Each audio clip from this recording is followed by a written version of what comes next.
it was, I think, an exciting time, but also a somewhat of a scary time to be alive. You saw what was occurring in the South, and you began to feel like, what can I do about this? I remember it to be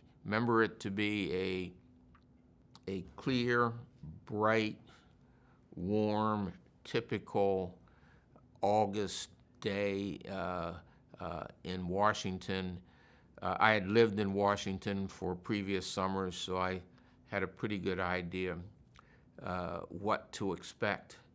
It was an important day to have 250,000 people to be in one city, to be marching and to be speaking out with that background of segregation, divided races, and many people who were totally committed to keeping it segregated and divided for that time.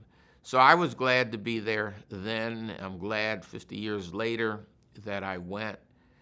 The day probably was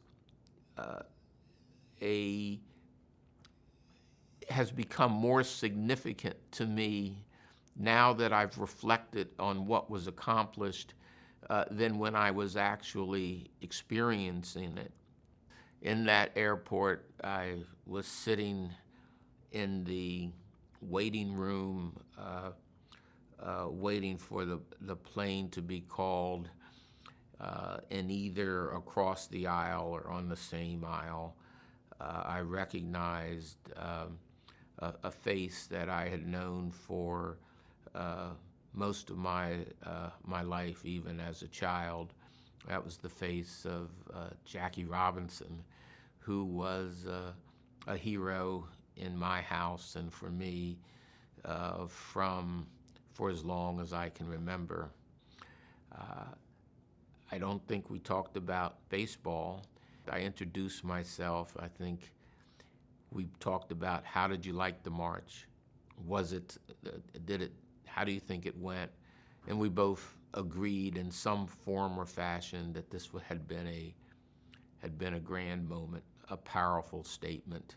I had a stronger drive to make a contribution in some small way, to make a difference in helping people of color have greater opportunity, to have fair opportunity in this country.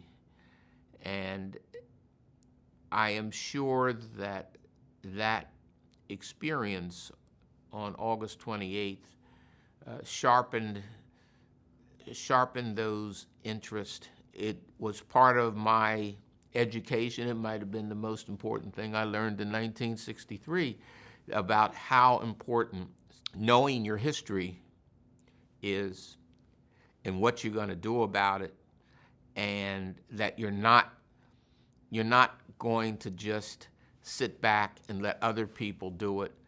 That's very important, and even today, I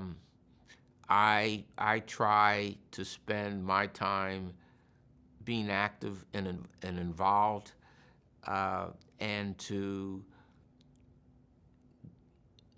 give my time to issues where I can make a difference.